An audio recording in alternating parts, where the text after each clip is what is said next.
occurrence of mutations which are disadvantageous, and things like haemophilia, Huntington's chorea, these terrible afflictions which are genetic.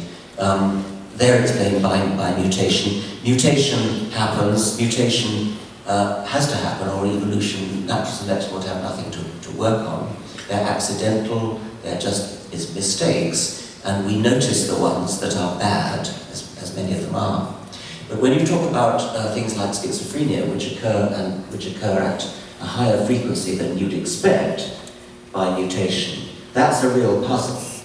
And one is kind of tempted to think along the lines of, could there be some sort of advantage in, probably it's hard to imagine it for schizophrenia, but one could imagine in some cases that perhaps autism, that autistic individuals might have advantages under some circumstances. It doesn't sound all that plausible, but it has been suggested that perhaps they're the extreme of a spectrum, and maybe milder forms along the spectrum have an advantage. This is your field more than mine, so I oughtn't to be really pontificating about it. Well, maybe if I write a book someday, you'll interview me about this. Ooh, nice. So I can't conclude the interview without asking you at least one question about the God delusion, which was one of your books, somewhat of a departure. So how is your, and I gather you were acquainted, if not friends, with Christopher Hitchens, and you spoke at his funeral. So how does your view of religion in this context sort of compare to those of Hitchens or Sam Harris in this country who's written about this? Well, but they're pretty similar. I mean, Christopher Hitchens' book is God is Not Great. Sam Harris wrote The End of Faith and Letter to a Christian Nation. Those are the two books which are about atheism for him. I would say that my approach to atheism is a sort of more scientific one. I'm interested in the academic question of whether there is a supreme intelligence, creative intelligence behind the universe, which I regard as a scientific question. It would be a very interesting scientific hypothesis that there is a creative intelligence behind the universe. A universe with a creative intelligence would be a very different kind of universe from one without. So I think it's a scientific question, and that for me is primary, but the book also includes moral and value considerations as well. I think for Christopher, it's rather that the values and the morality and the politics come first.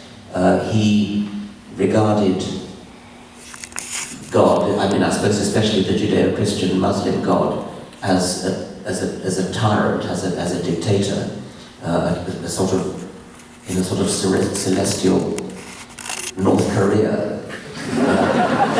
And he said the difference is that in North Korea, you can at least escape by dying.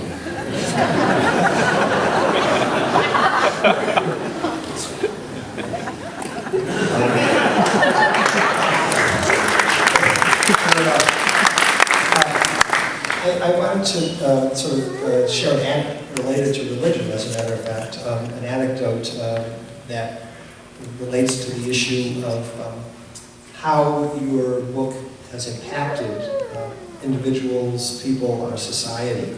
And I'm not sure to what degree you sort of inform yourself about that or what your thoughts are, but just by coincidence, on the way down here today, I was talking with a friend who's actually in the audience, Mark Chapman. He's a young man, recently graduated from college, who's a journalist now for one of the television networks. And he read The Selfish Gene when he was a freshman, and he was in a parochial school.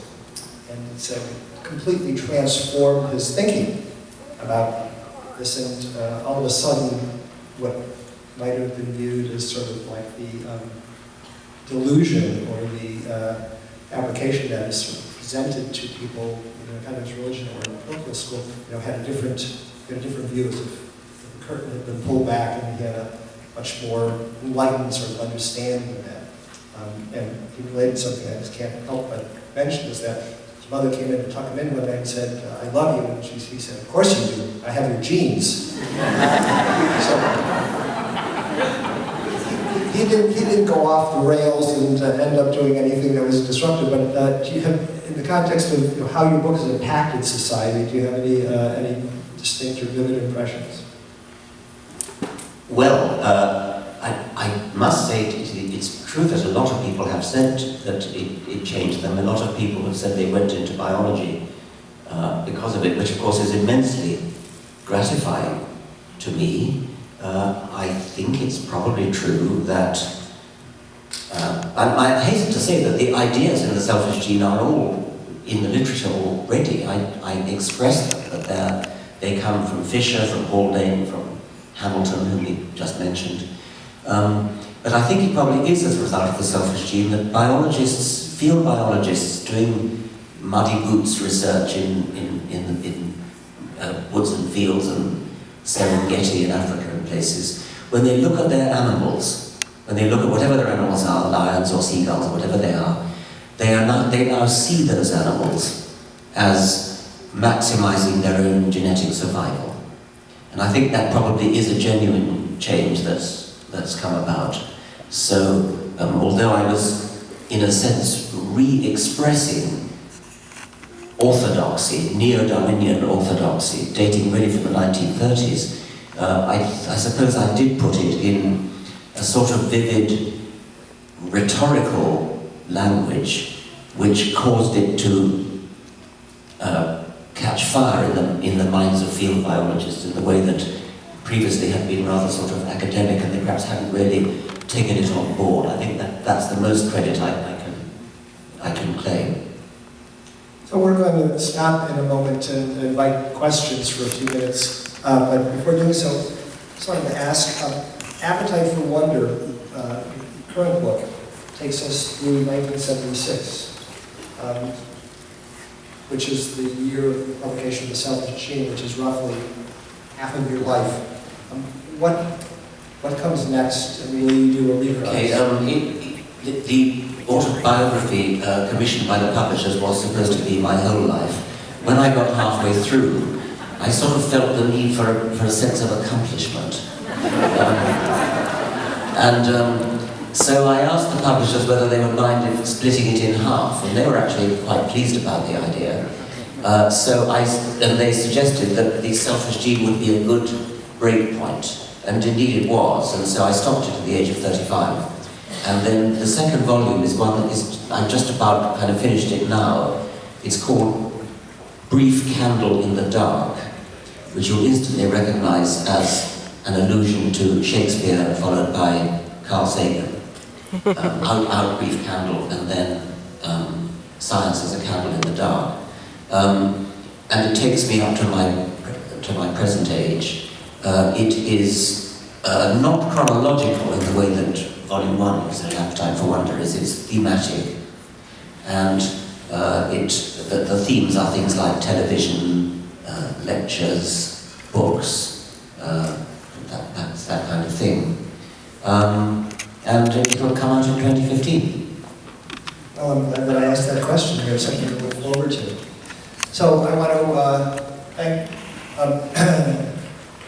Professor for this discussion, and we have a queue that's already forming. We'll take as many as the stage manager will allow us. So, sir.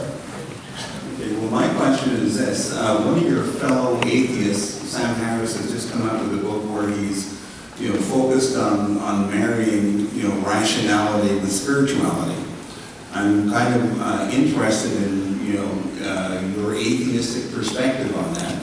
And any thoughts on the Ben Affleck, Bill Maher, Islam controversy? It would be to malign Sam Harris to accuse him of becoming religious. He's as staunch an atheist as anyone. He is a great believer in meditation techniques as a physiological technique for leading a good life, meditation.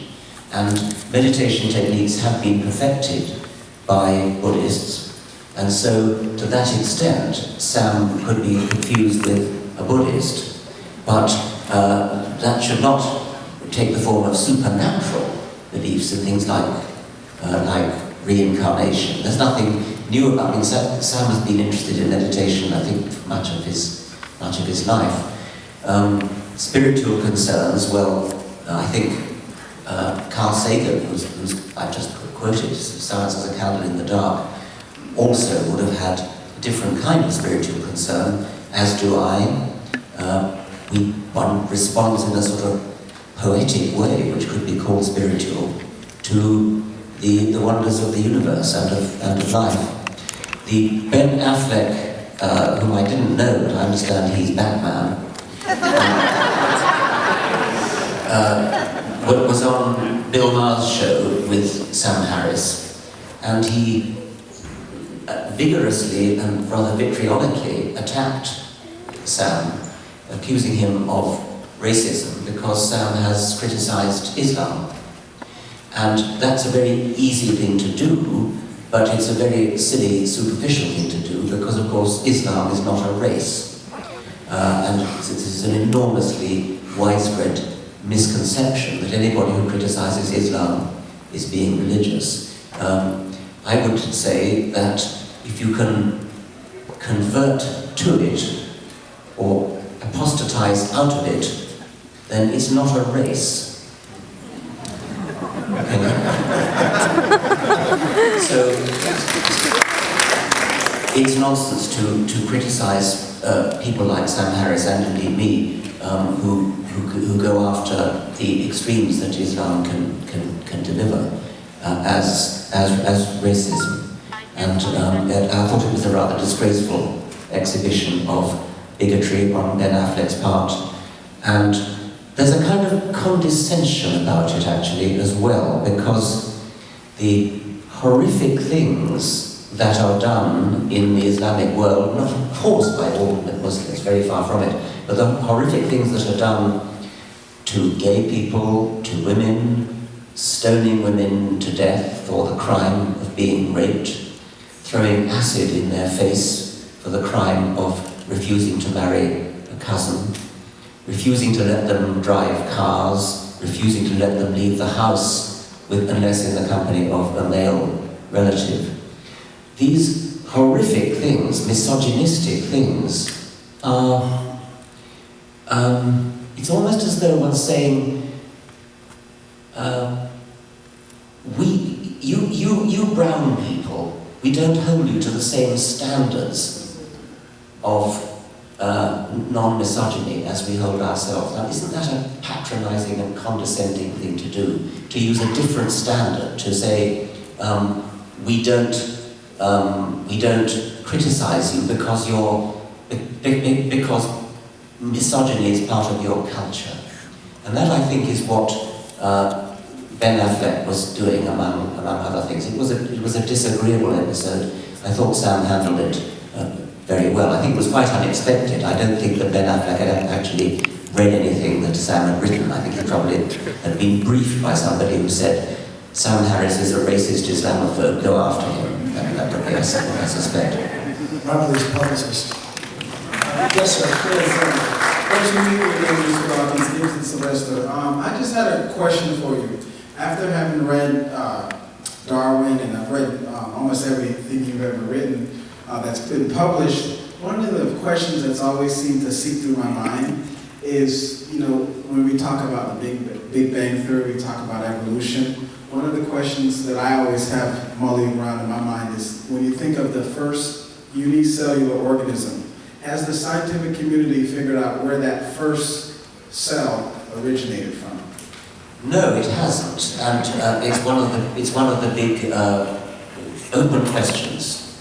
It's something that happened a very long time ago, probably about 4 billion years ago, not long after the Earth came into existence, about 4.5 billion years ago.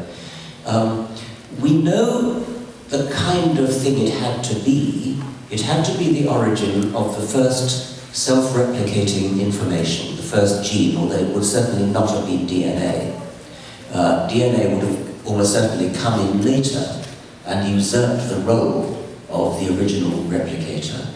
So most of the theorizing, I would say perhaps all the theorizing that's going on now, is looking for the chemical event, some kind of a lucky random chemical event, which gave rise to a molecule which was self-replicating. As I say, it would not have been DNA. DNA can't do its job without protein, and protein can't do its job without DNA, so there's a catch-22 there. It could have been RNA, because RNA is capable both of doing the job of protein, which is being a catalyst, an enzyme, sort of executive function in the cell. And RNA also can do what DNA does, namely the replication function, although not so well as DNA. So the current sort of vogue theory is that the original self-replicating molecule might have been RNA, and it did both jobs, both the enzyme job that was later taken over by protein, and the replication job that was later taken over by DNA. And RNA remains as a very important mediator between them. Excuse me, we need to move on. There's so many people behind you. Okay. Thanks for the great question. Thank you so much for your great answer. Yes. Sir? Yes, good evening. I read The Selfish Gene quite a while ago, and I remember particularly the discussion of the evolution of altruism. And you touched on that tonight, talking about kin selection. But I believe the other mechanism was reciprocal altruism. And I wonder, is that still considered currently viable? And then what struck me at the time, in thinking about how that might work, is it might, as a byproduct of that, give a certain selection pressure to identify cheaters. And if you identify cheaters, do you also punish cheaters? So I wondered if that's a possible, does that seem to make sense? And has that been examined in the biological world, punishment systems, and this sort of thing? Yes, very much so. There are these really two prongs in explaining altruism. One is kin selection, as you said, and the other reciprocal altruism, which where the individuals concerned don't have to be kin, they don't even have to be members of the same species, not even the same kingdom. There's reciprocal altruism between flowers and bees. Bees pollinating the flowers, flowers feeding the bees with aviation fuel, which is nectar. Reciprocation, it works because in game theory terms, we have a non-zero sum game. Both parties benefit from the other one's presence. When it happens within a species, it often concerns doing good turns, feeding the other individual, for example, in the expectation of being fed later. A beautiful example of this is the work of Wilkinson on bats, vampire bats, which, as you know, suck blood. And Wilkinson worked out there's a kind of blood donor scheme in these bats. They feed at night, and they go and gnaw away at the feet, at the heels of things like cows, and suck blood. And then they go back to their cave by day. At any one night, a bat may strike lucky, in which case it gets a surplus of blood, or it may strike unlucky and get no blood at all. And Wilkinson showed that if it gets no blood at all, it's in grave danger of dying. These bats need food every single day. Whereas when they get a surplus, they've got more than they need. So it's a perfect situation for reciprocal altruism. And they do indeed feed each other. A bat that has a surplus of blood will be solicited by a bat that struck unlucky that night and is starving. And the one with a surplus will give its surplus, will regurgitate its surplus to the starving one. So that's reciprocal altruism. It's part of the theory that this should only work if the bats know each other, so that they can identify potential cheaters, as you've said, and identify those individual bats who do good turns. And what Wilkinson did was to set up artificial combinations of bats in the lab. And some of his artificial combinations of bats were from the same cave and therefore knew each other. and others of these artificial conglomerates of bats didn't know each other.